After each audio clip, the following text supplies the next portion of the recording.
నమస్కారం ETV news కి స్వాగతం ఈనాటి ముఖ్యాంశాలు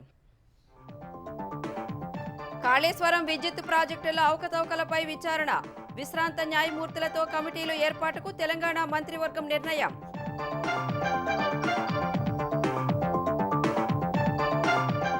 మేడిగడ్డపై రాద్ధాంతం చేస్తోందని కాంగ్రెస్ ప్రభుత్వంపై కేసీఆర్ మండిపాటు 2 పిల్లర్లు కుంగితే భూమి బద్దలైనట్లు మాట్లాడటమేంటని ఆక్షేపణ కాంగ్రెస్ భారాసలు మజ్లిస్ ఎజెండాతో వెళుతున్నాయన్న అమిత్ షా హస్తం పార్టీ అవినీతిమయం కాదని చెప్పే ధైర్యం ఉందా అని రేవంత్ కు సవాల్ అమిత్ షా సవాల్ను తిప్పికొట్టిన రేవంత్ భాజపా హామీల సంగతేంటని ప్రశ్న మహిళలకు వడ్డీ లేని రుణాలిచ్చే మహిళా శక్తి పథకం ప్రారంభం చిలకలూరిపేట సభతో జగన్ పతనానికి నాంది ఎన్నికల సమరశంఖం పూరించి సరికొత్త చరిత్ర లిఖిస్తామన్న తెలుగుదేశం జనసేన భాజపా నేతలు వచ్చే మే 15 నాటికి వైకాపా విముక్త ఏపీ సాకారమవుతుందన్న పవన్ జగన్ జలగలను రాష్ట్రం నుంచి ఏరిపారేస్తామని జనసేనాని హెచ్చరిక మంత్రి రజని 6.5 కోట్లు తీసుకున్నారని వైకాపా నేత రాజేష్ ఆరోపణ చిలకలూరిపేట సీటు మరొకరికిస్తే ఊరుకోపోవనని స్పష్టీకరణ దేశీయ ఆయుధ సంపత్తి సత్తాను చాటిన భారత్ పోఖ్రాన్లో భారత శక్తి పేరుతో సైనిక ప్రదర్శన అబ్బురపరిచిన తేజస్ వజ్ర యుద్ధ ట్యాంకులు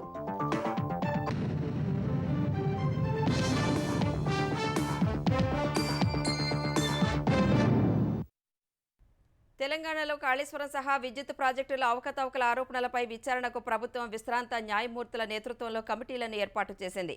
ఇందుకు ఆమోదం తెలిపిన మంత్రివర్గం 6 గ్యారంటీల అమల్లో భాగంగా ఇందిరమ్మ ఇళ్ల పథకానికి పచ్చజెండా ఊపింది. అర్హులందరికీ తెల్ల రేషన్ కార్డులు, 2008 డిఎస్సి క్వాలిఫైడ్ అభ్యర్థులకు ఉద్యోగాలు ఇవ్వాలని తీర్మానించింది.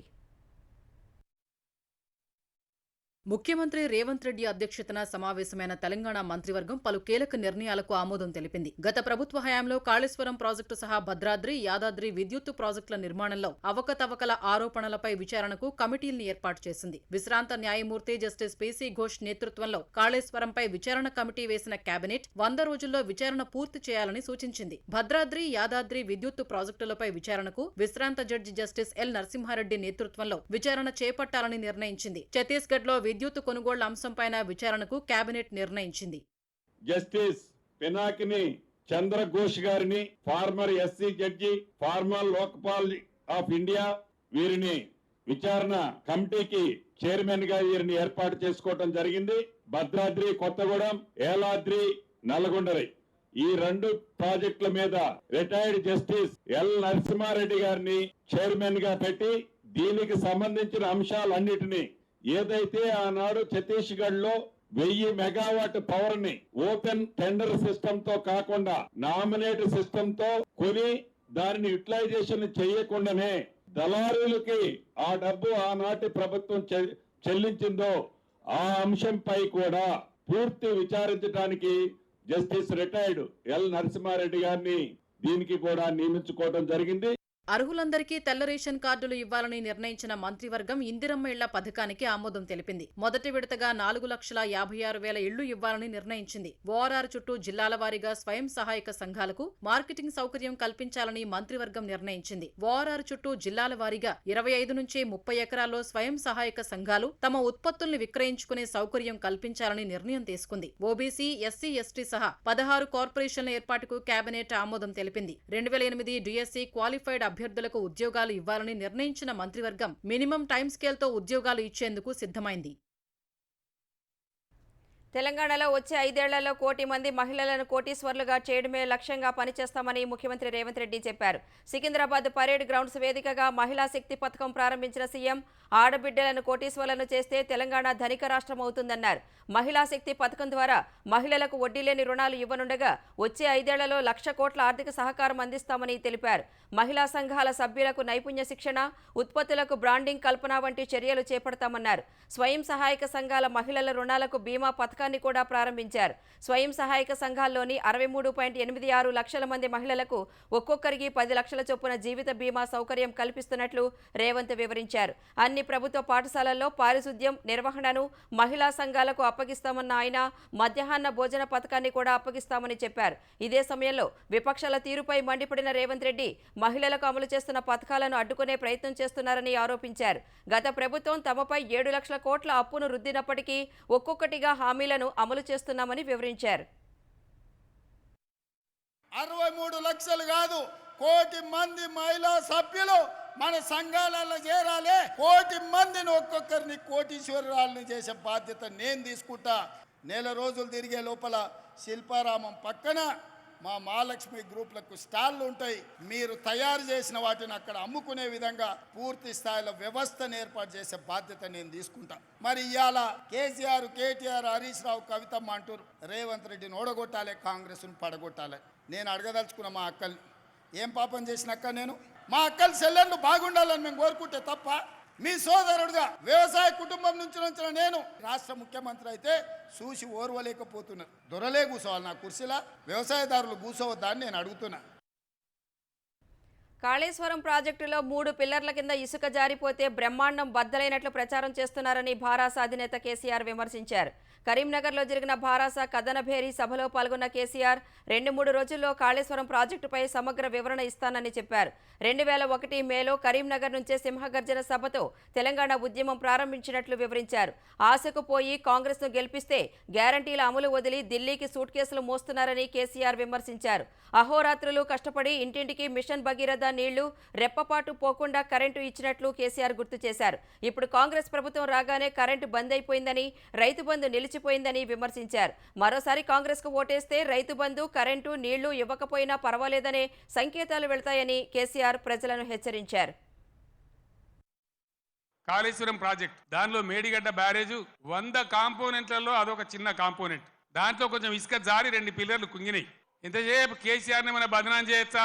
మేడిగడ్డ ఈ గడ్డ చెప్పి దమన మన పనులలో ఒక పన్ను వదలవుతుంది. 32 పనులు రాలగొట్టుకుంటామా? ఒక 2 పిల్లర్లు, మొత్తం 300 పిల్లర్లు ఉంటాయి కాళేశ్వరంలో.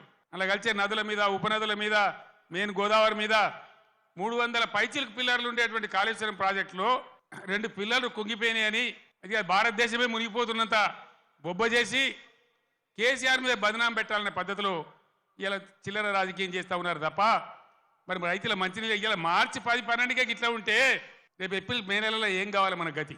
నేను 2-3 రోజుల తర్వాత టీవీలో కూర్చుంటున్నా, ప్రతి ఇంటికి చేరుకొని చెప్తా కాళేశ్వరం సంగతి ఏందో. తెలంగాణలో భారాస, కాంగ్రెస్, మజ్లిస్ ఎజెండాతో నడుస్తున్నాయని కేంద్ర హోంమంత్రి అమిత్ షా ఆరోపించారు.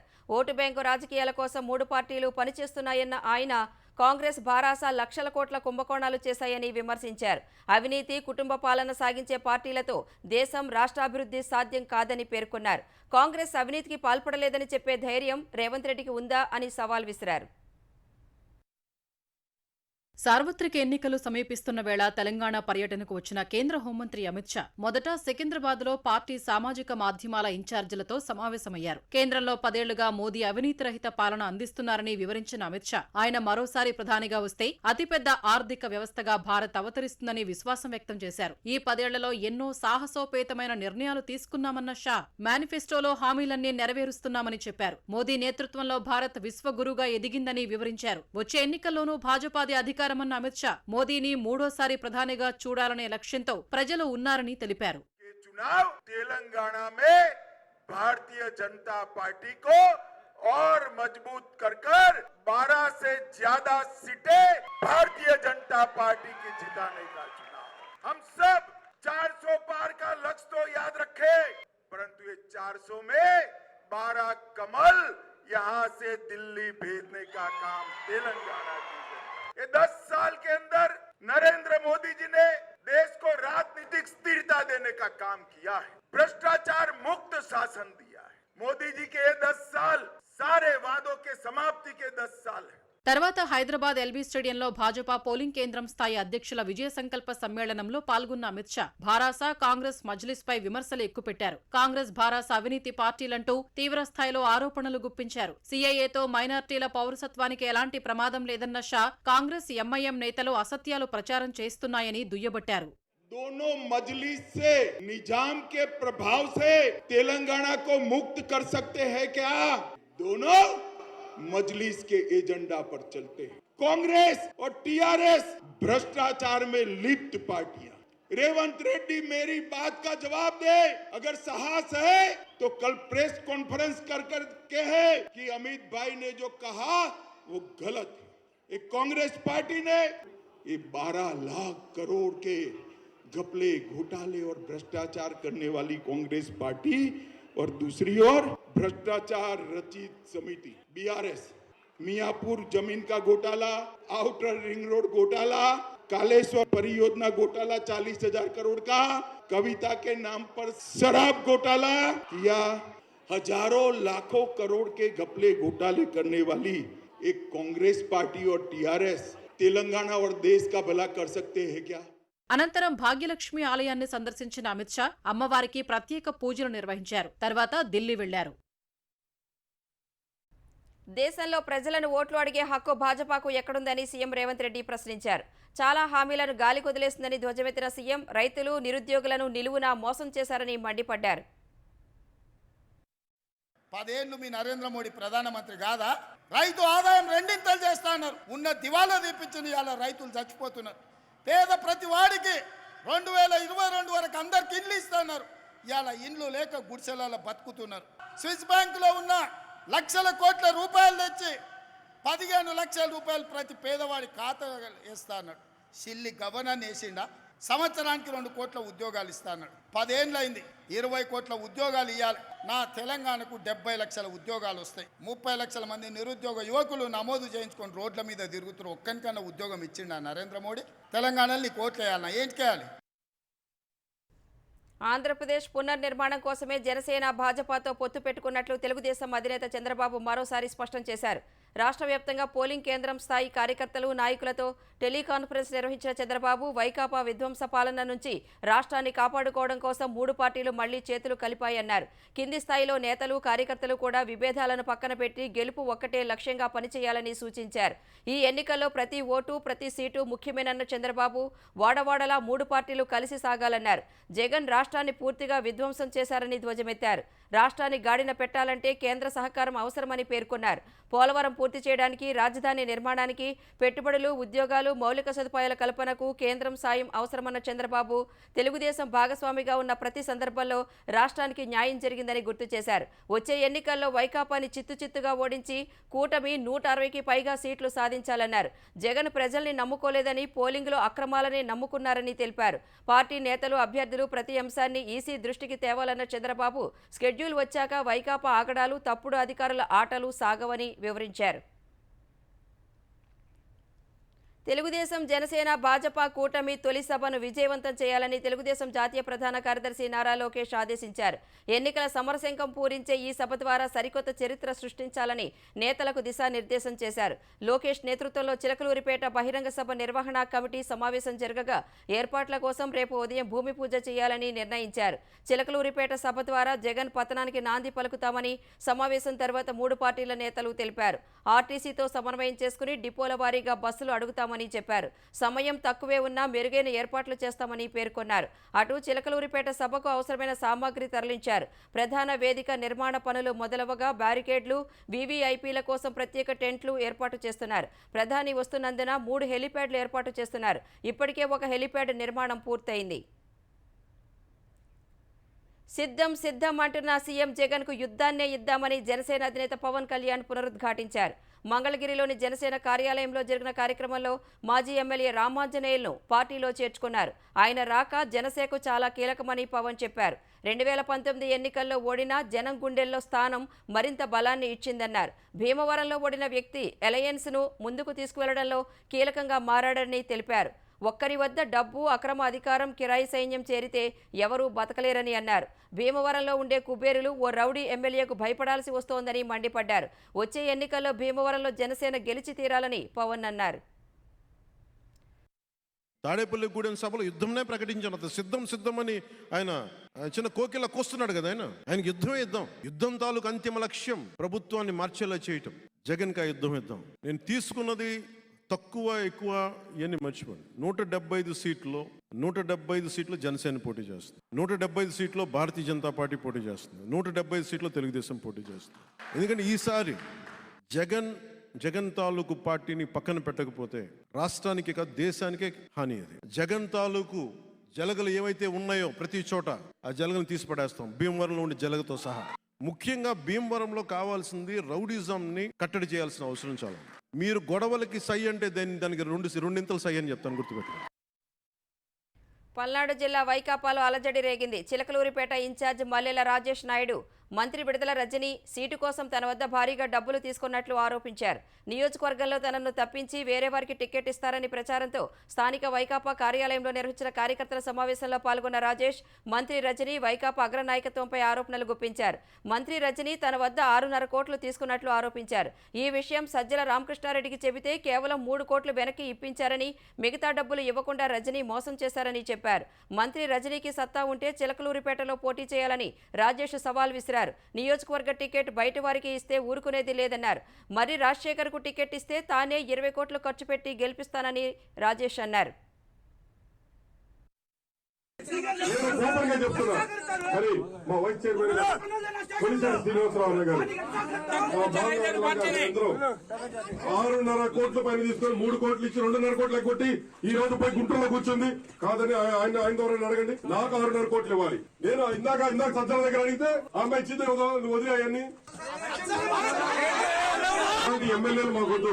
ఈ రోజు గుంటూరు నుంచి ఎవరు వస్తారా, లేకపోతే విజయవాడ నుంచి ఎవరు వస్తారో మాకు అవసరం. చిలకలూరుపేట వ్యక్తిగా ఇక్కడ నేను ఉన్నానా లేదా అనే దానికన్నా చిలకలూరుపేట వ్యక్తిని, నిజమైన వ్యక్తి, కరెక్ట్ అయిన వ్యక్తిని పెట్టండి. అక్కడ అవసరం కట్టారు, అక్కడ కాబట్టి మనోహర్ అక్కడే పెట్టి ఇక్కడికి వచ్చి అన్నింటి నమ్ముంటే. ముఖ్యమంత్రి జగన్ ఆయన సతీమణి భారతి వైకాపా ఎంపీ అవినాష్ రెడ్డి నుంచి ప్రాణహాని ఉందని, రక్షణ కల్పించాలని మాజీ మంత్రి వివేక హత్య కేసులో అప్రూవర్గా మారిన దస్తగిరి కోర్టును ఆశ్రయించారు. ఈ మేరకు హైదరాబాద్ సిబిఐ కోర్టులో ప్రొటెక్షన్ పిటిషన్ దాఖలు చేశారు. ఆ ముగ్గురితో పాటు శివశంకర్ రెడ్డి, చైతన్యరెడ్డి నుంచి కూడా ప్రాణహాని ఉందని తెలిపారు. సిబిఐ తన కుటుంబానికి రక్షణ కల్పించే విధంగా ఆదేశాలు ఇవ్వాలని కోర్టును కోరారు. మరోవైపు వివేక హత్య కేసులో నిందితుడైన అవినాష్ రెడ్డి బెయిల్ రద్దు చేయాలని తెలంగాణ హైకోర్టులో దస్తగిరి మరో పిటిషన్ వేశారు. ప్రస్తుతం బెయిల్పై ఉన్న అవినాష్ రెడ్డి వివేక హత్య కేసు దర్యాప్తును ప్రభావితం చేస్తున్నారని, సాక్షులను బెదిరిస్తున్నారని దస్తగిరి తన పిటిషన్లో పేర్కొన్నారు. ఉపాధ్యాయ అర్హత పరీక్ష టెట్కు డిఎస్సికి మధ్య 4 వారాల గడువు ఉండాలన్న హైకోర్టు ఆదేశాల మేరకు ఆంధ్రప్రదేశ్ ప్రభుత్వం డిఎస్సి 2024 స్కెడ్యూల్లో మార్పులు చేసింది. డిఎస్సి నోటిఫికేషన్ ఇచ్చిన సమయంలో మార్చి 15 నుంచి 30 వరకు 2 సెషన్స్లో పరీక్షలు నిర్వహిస్తామని ప్రకటించిన ప్రభుత్వం ఇప్పుడు మార్చి 30 నుంచి ఏప్రిల్ 30 మధ్య డిఎస్సి పరీక్షలను నిర్వహిస్తామని వెల్లడించింది.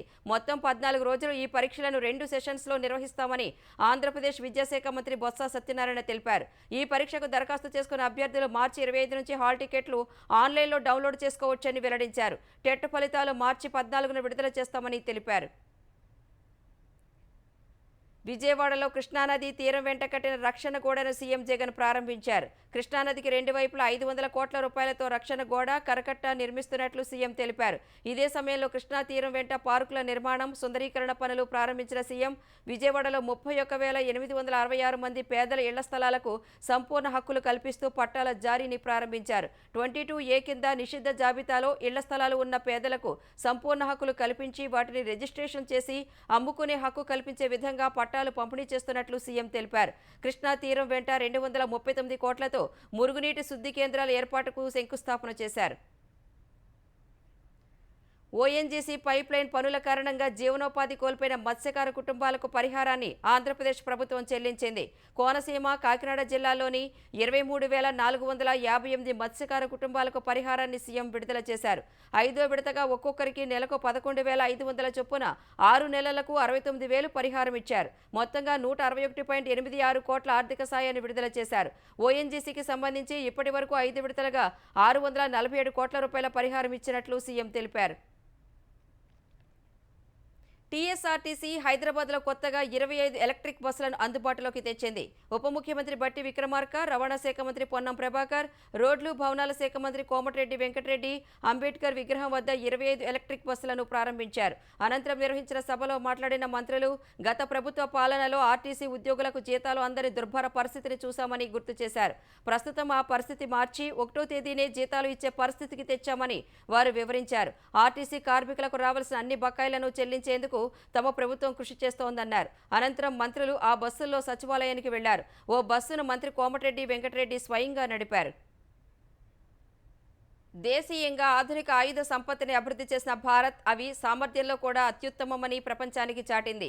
దేశీయంగా అభివృద్ధి చేసిన రక్షణ పరికరాలతో రాజస్థాన్లోని ప్రోక్రాన్ ఫైరింగ్ రేంజ్లో భారత శక్తి పేరుతో భారీ సైనిక విన్యాసాలు నిర్వహించింది.